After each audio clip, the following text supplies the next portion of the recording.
வணக்கம். ஆக்சுவலாக ஒருத்தங்க ஒரு கொஷின் கேட்டிருந்தாங்க. நான் ஊருக்கெலாம் போனதுனால கொஞ்சம் பேச முடியல. அவங்க என்ன சொல்லியிருந்தாங்க அப்படின்னு கேட்டிங்கன்னா, அவங்க வந்து 10 இயர்ஸாக வந்து இந்த ஜேர்னியில் வந்து இருக்கிறதாகவும், அவங்களுக்கு வந்து அதாவது லாஸ்ட்டில் வந்து நம்மளுக்கு தெரிகிறது வந்து ஒன்றும் இல்லை அப்படிங்கிற கான்செப்ட் தானே. ஸோ அதுதான் வந்து இருக்குது. ஆனால் 3D லைஃப்பில் வந்து நம்ம ஈஸியாக வந்து வாழ முடியல. நம்ம இதெல்லாம் வந்து தெரிஞ்சுக்கிட்டதுக்கப்புறம் வெறுமை தான் வந்து நம்மளுக்கு வந்து இருக்குது.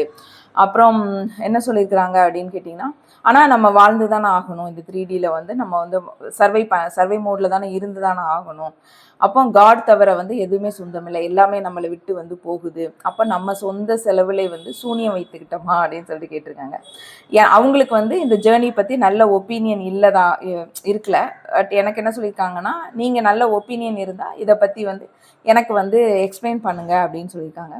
அவங்க சொன்னதெல்லாம் ஒரு விதத்தில் வந்து கரெக்டு தான், சரிங்களா? அதாவது நான் அதுக்கு முன்னாடி அவங்கள்ட்ட என்ன சொல்லியிருப்பேன்னா, ஒன்றுமில்லை அப்படின்னு தெரிகிறது தான் இந்த ஜேர்னியோட நோக்கம் அப்படின்னு சொல்லிட்டு. ஆனால் இதில் அவங்க என்ன புரிஞ்சிக்கல அப்படின்னு சொல்லிட்டு நான் அதாவது ஒரு நிறையா கடந்து வந்திருக்கிறாப்புல இருக்குது. பட் அந்த சில வார்த்தைகளை வந்து அவங்களுக்கு வந்து ஒரு வெறுமை, அப்புறம் சூனியம், இந்த நத்திங்னஸ் அப்படிங்கிறதுலாம் போட்டிருக்கிறாங்கல்ல. நான் என்ன சொல்கிறேன்னா, இதுக்கு வந்து கரெக்டான ஒரு மீனிங் வந்து தெரியல அப்படின்னு சொல்லிட்டு சொல்கிறேன், சரிங்களா? ஏன் அப்படின்னா, வெறுமைக்கும் அமைதிக்கும் வந்து டிஃப்ரென்ஸ் தெரியணும் நம்மளுக்கு. இதில் தான் வந்து அதாவது நம்ம சொல்லுவோம்ல, ஒருத்தங்க வந்து ஒரு பாறையை வந்து தோண்டிக்கிட்டே இருந்துகிட்டே இருந்தான்னா அவனுக்கு வந்து ஒன்றுமே கிடைக்கலையாம், பொக்கிஷம் வந்து அவனுக்கு இல்லை, ரொம்ப டயர்டாகி விட்டுட்டு போயிட்டானா. ஒன்று பின்னாடி உள்ள வந்து ஒரே கொத்துனானா அதில் உள்ள அதுக்கப்புறம் பார்த்தீங்கன்னா அது நிறைய பொக்கிஷம் இருந்துச்சு அப்படின்னு சொல்லுவாங்க. ஸோ நம்ம வந்து டயர்டாகி அப்படியே வந்து ஸ்டாப் பண்ணிடக்கூடாது. ஏன் அப்படின்னா அந்த பொக்கிஷம் அதுக்குள்ளே தான் இருக்குது, அதில் இருக்குது அப்படிங்கிறது தான் இந்த ஜேர்னியோட ஸ்டார்டிங்கில் வந்து நம்மளுக்கு வந்து சொல்கிறது. ஏன் வந்து இவங்களுக்கு இந்த மாதிரி ஒரு சூழ்நிலையில் இவங்க வந்து ஸ்ட்ரக் ஆகிட்டாங்கன்னு நான் சொல்லுவேன். இப்போ 10 இயர்ஸுங்கிறது ஒரு ஸ்ட்ரக் பீரியட் தான். தெரிஞ்சுக்கிட்டு அப்படியே போய் நின்றுட்டாங்க, உங்களுக்கு ஸ்ட்ரக் ஆகி நின்றுட்டாங்க. என்ன புரிஞ்சிக்கல அப்படின்னா, இந்த ஜேர்னி வந்து நம்ம யார் அப்படிங்கிறத தெரிஞ்சிருக்கிறதுக்கான வந்து ஜேர்னி. ஆன்மீகத்தன்மையில் வந்து இந்த சூனியம், இந்த வெறுமை, இதெல்லாம் வந்து இருக்கும். ஏன்னா சைட் பை சைடு வந்து ரெண்டுமே நடக்கும். ஆனால் இந்த ஜேர்னியை பொறுத்தவரை ஆன்மீகத்தோட கொஞ்சம் டிஃப்ரென்ஸ் என்ன அப்படின்னு சொல்லிட்டு கேட்டிங்கன்னா, ஹாப்பியாக நம்ம வாழ்ந்துக்கிட்டே வந்து இந்த என்ன சொல்கிறது, ஈஸியாக வந்து நம்ம வந்து முக்தி அட்டைன் பண்ணலாம் அப்படின்னு சொல்கிறதான். இந்த மாதிரி சாமியாராக போய் தான் வந்து நம்ம வந்து பண்ணணும் அப்படிங்கிறது நம்ம ஜேர்னியில் கிடையாது. அதனால தான் நம்ம ஜேர்னி வந்து ரொம்ப ஸ்பெஷல் அப்படின்னு சொல்கிறோம். நீங்கள் வந்து ஆன்மீகத்துக்குள்ளே ரொம்ப போனோன்னே உங்களுக்கு வந்து சூனியம் அதெல்லாம் வந்து தெரிஞ்சிருக்கு, சூனியம், வெறுமை. ஆனால் அந்த அமைதிக்கும் வெறுமைக்கும் வந்து டிஃப்ரென்ஸ் தெரியாமல் இருக்குது. சூனியத்தினுடைய அந்த மிகப்பெரிய ஒரு கிஃப்ட் என்ன அப்படின்னு சொல்லிட்டு உங்களுக்கு வந்து தெரியல. ஏன் அப்படின்னு சொல்லிட்டு கேட்டிங்கன்னா, ஸ்டார்டிங்கில் வந்து நீங்கள் நிறைய யூடியூப் சேனல்ஸ்லாம் பார்த்தீங்கன்னா, இந்த ஜேர்னியை பற்றி வந்து ரொம்ப என்ன சொல்கிறதுனா, என்னமோ ஒரு பெரிய இது மாதிரி ரொம்ப ரொம்ப ரொம்ப சித்தரிச்சிருவாங்க, சரிங்களா? ஸோ என்ன ஆயிரும்னா, ஆட்டோமேட்டிக்காக நம்மளுக்கு வந்து நிறைய எதிர்பார்ப்புகள் வந்து இந்த ஜேர்னிக்குள்ளே வந்து வந்திருப்பாங்க, சரிங்களா? ஆனால் இதில் என்ன பியூட்டி அப்படின்னு கேட்டிங்கன்னா, எல்லாமே சுக்கு நூறாக உடஞ்சி நம்ம ஈகோ உடையிறது தான் இந்த ப்ராசஸ்.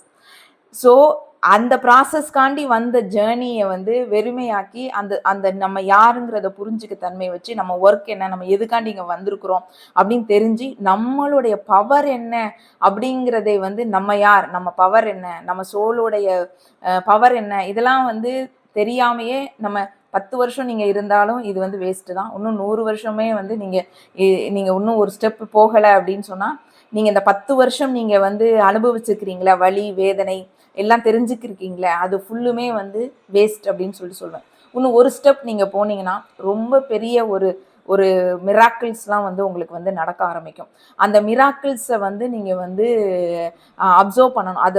அதை புரிஞ்சிக்கிற தன்மை வந்து இருக்கும். நீங்கள் இப்படியே வந்து சொல்லிக்கிட்டே இருந்தீங்க அப்படின்னா அடுத்த ஸ்டெப்புக்கு வந்து போக முடியாது. அப்போ நான் என்ன சொல்லுவேன் அப்படின்னு கேட்டிங்கன்னா, நீங்கள் யார், உங்கள் பவர் என்ன அப்படிங்கிறத நீங்கள் தெரிஞ்சிக்கல. ஏன் தெரிஞ்சிக்கல அப்படின்னு சொல்லிட்டு கேட்டிங்கன்னா, ஆரம்ப காலகட்டத்தில் இந்த ஜேர்னி பற்றி நிறைய யூடியூப் சேனல்ஸ் பார்க்கும்போது நீங்கள் இதுக்கு இந்த இந்த இந்த ட்வின் ஃப்ளேம் அப்படிங்கிறதுக்கு வந்து ஒரு இதை வந்து கட்டமைச்சிருப்போம் நம்ம. அப்போ இதெல்லாம் ஏப்பா இப்படிலாம் இருந்தால் இப்படிலாம் வாழலாம், அதாவது சினிமா மாதிரி ஒரு ஒரு ஒரு இது நீங்கள் ஓட்டி வச்சுருப்பீங்க. ஆனால் இங்கேயே ஆல்ரெடி இல்லதும் உடைஞ்சி நீங்கள் ஒன்றும் இல்லாமல் போகிறதுக்கான வந்த ஜேர்னி அப்படிங்கிறதை வந்து நீங்கள் புரியாமல் இருந்தோன்னே இந்த எதிர்பார்ப்பு இருக்குல்ல, இந்த எதிர்பார்ப்புனால் வர்ற வழிதான் உங்களுக்கு வந்து இது. சரிங்களா? இதுல வந்து எதிர்பார்ப்பே இருக்கக்கூடாது. Full surrender stage. அதுதான் சூனியம் ஸ்டேஜ். அந்த சரண்டர் ஸ்டேஜுக்கு நீங்க சூனியம் அப்படின்னு போட்டிருக்குது, உங்களுக்கு உங்களே சூனியம் வச்சுக்கிறது அப்படிங்கிறது சூனிய தன்மைக்கு வந்து உங்களுக்கான அந்த பவர் தெரியல. ஏன் அப்படின்னா அதுதான் சரணாகதி ஸ்டேஜ். நம்ம பல ஸ்டேஜ் வந்து நம்ம இதுல வந்து கடந்து வந்திருப்போம். அந்த சூனிய தன்மை அப்படின்னு நீங்க எடுக்கும்போது அதுல எவ்வளவு பவர் இருக்கு, அதுலதான் உங்களுடைய பவர் என்ன, நீங்க எதுக்காண்டி இங்க வந்திருக்கிறீங்க எல்லாமே வந்து தெரிய வரும். இன்னொரு ஸ்டெப் வந்து நீங்க வந்து போங்க. சரிங்களா? அமைதி அப்படிங்கிறதுக்கும் வெறுமைனா நீங்க பேசுறீங்கல்ல இப்போ இந்த மாதிரி உங்களுக்கு உங்களே சூனியம் வச்சுக்க மாதிரி இருக்கு, நம்ம வாழ்ந்துதான் வரும், எனக்கு யாருமே இல்லை அப்படின்னு சொல்லிட்டு, இது எல்லாமே வந்து வெறுமைனால வர்ற ஒரு தாட். ஆனா அமைதி இருந்தா இந்த மாதிரி வந்து வராது. இதெல்லாம் ஆரம்ப காலகட்டத்தில் நம்மளுக்கு வரும். எல்லாமே வந்து நம்ம கிளியர் ஆகி வந்ததுக்கு அப்புறம் வெறுமை அப்படிங்கிறதை தாண்டி அமைதி அப்படின்னு சொல்லிட்டு ஒன்று இருக்கும். நீங்க நல்லா அதை மட்டும் நல்லா கவனிங்க. வெறுமைனா என்ன, அமைதினா என்ன, இது கூடைய டிஃப்ரென்சியேஷன் வந்து உங்களுக்கு வந்து தெரிஞ்சிருக்கணும். தெரிஞ்சாதான் இந்த இந்த ஜேர்னியினுடைய ஒரு என்ன சொல்றது பொக்கிஷத்தை வந்து உங்களால் வந்து அனுபவிக்க முடியும். பிளிஸ் மூமெண்ட்லாம் வந்து உங்களால் அனுபவிக்க முடியும். இப்போ என்ன என்ன அப்படின்னா பேசிக்கலாக இந்த ஜேர்னி என்னன்னா அட்டாச்மெண்ட்டை நீக்கணும். அப்போ அட்டாச்மெண்ட்டை நீக்கும் போதே உங்களுக்கு யாரும் இல்லாத மாதிரி தானே தோணும். உங்களுக்கு ஈகோவை உடைக்கும். ஈகோவை உடைக்கிற ஜேர்னிக்குள்ளே வந்துக்கிட்டு ஈகோவால் ஒரு எதிர்பார்ப்போட ஒரு இதை கட்டமைச்சிட்டு எனக்கு இப்படிலாம் கிடைக்கும் இந்த ஜேர்னிக்குள்ளே வந்தா அப்படின்னு நீங்களா ஒரு கற்பனையை வந்து வகுத்துக்கிட்டு நிறைய யூடியூப் சேனல் சொல்கிறத பார்த்துக்கிட்டு நீங்கள் வந்தீங்க அப்படின்னா ஏமாற்றம் தான் முடிஞ்சும். இந்த மாதிரி தான் நம்மளுக்கு வந்து பேச சொன்னோம், அது கிடையாது. சரிங்களா? அதுக்கப்புறம் அதான் எக்ஸ்பெக்டேஷன். இது எல்லாத்தையுமே கரையணும். இது எல்லாமே கரைஞ்சதுக்கப்புறம் ஒரு ஒரு உண்மையான ஒரு விழிப்புணர்வு நிலை உங்களுக்கு அடையும். அந்த பாயிண்ட்டை தான் நீங்கள் எடுங்கன்னு நான் சொல்கிறேன். சரிங்களா? ஸோ அட்டாச்மெண்ட் நீங்கள் வந்து விட்டுருக்கிறீங்க, தெரிஞ்சிருச்சு உங்களுக்கு. ஈகோ வந்து ஆல்ரெடி வந்து கரைஞ்சிருக்கு. பட் எக்ஸ்பெக்டேஷன் அப்படிங்கிறது ஒன்று இருக்குது உங்கள்கிட்ட. எக்ஸ்பெக்டேஷன் என்ன அப்படின்னா இந்த ட்வின் ஃப்ளேம் ஜேர்னி நான் எடுத்தால் இதெல்லாம் கிடைக்கும் அப்படின்னு சொல்லிட்டு நீங்கள் இந்த ஜேர்னிக்குள்ளே வரும்போதே வந்து நிறைய இதை பார்த்து வந்து மண்டைக்குள்ளே வந்து புகுத்தி வச்சுக்கிட்டீங்க. இந்த எக்ஸ்பெக்டேஷன் கரையணும். இந்த எக்ஸ்பெக்டேஷன் கரைஞ்சி ஒரு உண்மையான ஒரு விழிப்புணர்வு தன்மை உங்களுக்கு வந்து கிடைக்கும் போது என்ன என்ன ஆகும் அப்படின்னு சொல்லிட்டு கேட்டிங்கன்னா நீங்கள் இந்த வெறுமை அப்படிங்கிறதுல ஸ்டக்காகி நிற்கிறீங்களா, அது போய் அமைதி அப்படிங்கிறது வரும் உங்களுக்கு. சரிங்களா? அப்போ தான் உங்களே வந்து உணர்ந்துருக்கிறீங்க அப்படின்னு சொல்லிட்டு தெரிய வரும். அடுத்தது என்ன அப்படின்னு கேட்டிங்கன்னா இந்த ஸ்டார்டிங் ஸ்டேஜ்லேயே உங்களுக்கு எல்லாரும் தெரியும். ஏன் அப்படின்னா இந்த அட்ராக்ஷன். சரிங்களா? இது வந்து நம்ம லைஃப்லேயே நம்ம பார்க்காத ஒரு விஷயத்தை வந்து நம்ம வந்து முதலாக நம்ம வந்து பார்க்குறோம். எப்படி வந்து ஒரு குழந்தை பிறந்தவொடனே எதையுமே பார்க்காம ஒரு விஷயத்தை பார்க்கும்போது அப்படியே பார்த்து அப்படியே என்ஜாய் பண்ணுமோ, அந்த மாதிரி எத்தனை வயசு ஆனாலும் இந்த ஜேர்னிக்குள்ளே என்டர் ஆகும்போது ஒரு விதமான அட்ராக்ஷன் வந்து இருக்கும். அந்த அட்ராக்ஷன் தான் வந்து நம்ம இந்த ஜேர்னிக்குள்ளே வந்து நம்மளை வந்து இழுத்து கொண்டு இது எல்லாமே போகணும். சரிங்களா? அதுக்கப்புறம் என்ன அப்படின்னு கேட்டிங்கன்னா இது அதாவது நம்ம இதுக்கு முன்னாடி வகுத்த லவ், அன்பு இதுக்கெல்லாம் அப்பாற்பட்ட ஒரு இன்டென்ஸான ஒரு லவ்வை வந்து பார்ப்போம். அதாவது ரா லவ் பார்ப்போம். நம்ம பார்த்துருக்கவே மாட்டோம் லைஃப்ல. இதையும் வந்து நம்ம வந்து பார்த்துருப்போம். இது எல்லாமே ஒரு அதிசயமான ஒரு நிகழ்வா வந்து நம்ம இந்த ஜேர்னிக்கு வந்ததுக்கு அப்புறம் வந்து நடக்கும். அதுக்கப்புறம் தான் என்ன ஆகும் அப்படின்னா ஏன் இதெல்லாம் வந்து காட்டுறாரு அப்படின்னா அப்பதான் நீங்க இந்த ஜேர்னிக்கு இப்போ 10 வருஷம் இருந்திருக்கேன்னா இந்த ஜேர்னிக்குள்ள இருக்கணும் அப்படிங்கிறது தான் வகுக்கப்பட்டதா உங்களுக்கு வந்து இருக்கும். சரிங்களா? ஸோ அதுக்கப்புறம் தான் என்ன பண்ணுவாங்க அப்படின்னா அந்த செப்பரேஷன் ஃபேஸ் வரும். அதில் தான் என்னென்னா நீங்கள் யார் அப்படிங்கிறத தெரிஞ்சுப்பீங்க. அதுக்கப்புறம் தான் எமோஷ்னல். அந்த காலகட்டத்தில் எமோஷ்னல். ஏன்னா இந்த சோலை விட்டு உங்களால் வந்து இருக்கவே முடியாது. ரொம்ப ரொம்ப அப்போ தான் உங்களுக்குள்ளே என்னென்ன விஷயங்கள் புதைஞ்சு கிடக்கோ எல்லாமே மேலே எழும்பி வரும். எமோஷ்னல் ட்ரிகர்ஸ் நிறையா வந்து வர ஆரம்பிக்கும். ஈகோ வந்து கிளாஷ் ஆகும். அதுக்கப்புறம் தான் நீங்கள் வந்து சரண்டர் ஸ்டேஜுக்கு போகணும். இந்த ஈகோ இந்த எமோஷ்னலில் நிற்கிறீங்களே, இதுக்கப்புறம் சரண்டர். இதுதான் நான் சொல்கிறேன் வாய்டு ஸ்பேஸ், அதாவது சூனியத்தன்மை. இந்த சூனியம் உங்களே சூனியம் வச்சுக்கிறேன்னு சொன்னீங்களே, இது எல்லாமே நீங்கள் நீக்கினா இந்த சூனியத்தன்மைக்கு வந்து நீங்கள் வந்து வருவீங்க. அதுக்கப்புறம் தான் உங்களுக்கு வந்து இன்னர் யூனியன், அதுக்கப்புறம் தான் அவுட்டர் யூனியன். இதுபடி உங்களுக்கு வந்து போகணும். அப்போ நீங்கள் அந்த சரண்டர் அப்படிங்கிற ஸ்டேஜை வந்து இன்னும் எட்டலை அப்படிங்கிறத, அதாவது சூனியத்தன்மைக்கு வந்து நீங்கள் வந்து போகலை. அதை போயிருக்கிறீங்க. அதை வந்து வெறுமை அப்படின்னு நீங்கள் வந்து கோட் பண்ணிட்டீங்க. அது வெறுமை கிடையாது, அது வந்து அமைதி அப்படிங்கிறத நீங்கள் வந்து மாற்றணும். மாற்றினீங்கன்னா எல்லாமே வந்து உங்களுக்கு வந்து தெரிய வரும். பலவிதமான அற்புதங்கள், மிராக்கிள்ஸு, நிறைய சித்திகள், அதாவது உங்களுக்கான பவர்ஸ் எல்லாமே வந்து கிடைக்கும். நீங்களே வந்து மிரண்டு போயிடுவீங்க. இன்னும் ஒரு ஸ்டெப் போனீங்கன்னா நீங்களே வந்து மிரளுவீங்க இந்த இதில். அப்போ வந்து என்ன அப்படின்னு சொல்லிட்டு கேட்டிங்கன்னா, இப்போ ஃபஸ்ட்டு எடுத்தோடனே நம்ம சொல்கிறேன்ல அட்ராக்ஷன் வரும். அப்போ நம்ம சந்தேகம் வந்துடும், ஐயோ அவர் என்னை லவ் பண்ணுறாரா இல்லையா, எப்போ வந்து நம்மளுக்கு வந்து நம்ம வந்து சேருவோம் அப்படின்னு சொல்லிட்டு. இப்போ இந்த காலகட்டம்னா வந்ததுன்னு வச்சுக்கோங்களேன். இந்த நீங்கள் வந்து இந்த செப்பரேஷன் ஃபேஸில் வந்து இப்போ வந்து நம்ம கேட்போம்ல, அவர் என்னை லவ் பண்ணுறாரா அப்படின்னு சொல்லிட்டு கேட்குற கேள்வியே அதுக்கப்புறம் வந்து இருக்காது. நீங்கள் வந்து தெளிவாயிட்டீங்க அப்படின்னா, எதெல்லாம் வந்து நீங்கள் பிரேக் பண்ணணும் அப்படின்னு சொல்கிறேன், அந்த கேள்வியே உங்களுக்கு வந்து எழாது. அதுக்கப்புறம் யூனியன் எப்போ இந்த சரண்டர், இந்த சூனியத்தன்மைக்கு நீங்கள் போயிட்டீங்க அப்படின்னா, அவங்க வந்து என்னை லவ் பண்ணுறாங்களா அப்படிங்கிற கேள்வி வந்து நீங்கள் எழுப்ப மாட்டீங்க. அடுத்தது என்ன அப்படின்னு கேட்டிங்கன்னா, எதிர்பார்ப்பு வந்து இருக்காது. எப்போ வந்து யூனியன் நடக்கும் அப்படின்னு எதிர்பார்க்க மாட்டீங்க.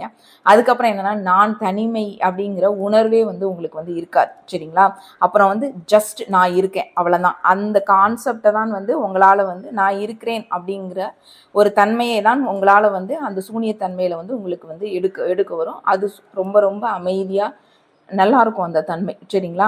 அடுத்தது என்ன அப்படின்னா, அட்டாச்மெண்ட் என்ன ஆகும் அப்படின்னு கேட்டிங்கன்னா, எமோஷ்னலாக நீங்கள் யாரு கூடயாவது ரொம்ப ரொம்ப அட்டாச்மெண்ட் இருந்தீங்க, அப்படி அட்டாச்மெண்ட்டோட எமோஷ்னலாக அடிக்டாக இருந்தீங்க அப்படின்னா, அது எல்லாமே கரைய ஆரம்பிக்கும். அதுக்கப்புறம் என்ன நடக்கும் அப்படின்னா, லவ் மட்டும் இருக்கும், ஆனால் நீடி இருக்காது அவங்ககிட்ட இருந்து. சரிங்களா? இதெல்லாம் நீங்கள் மாற்றினாதான் நீங்கள் இப்படி இந்த மாதிரி வெறுமையாக வந்து பேச மாட்டீங்க. சரிங்களா?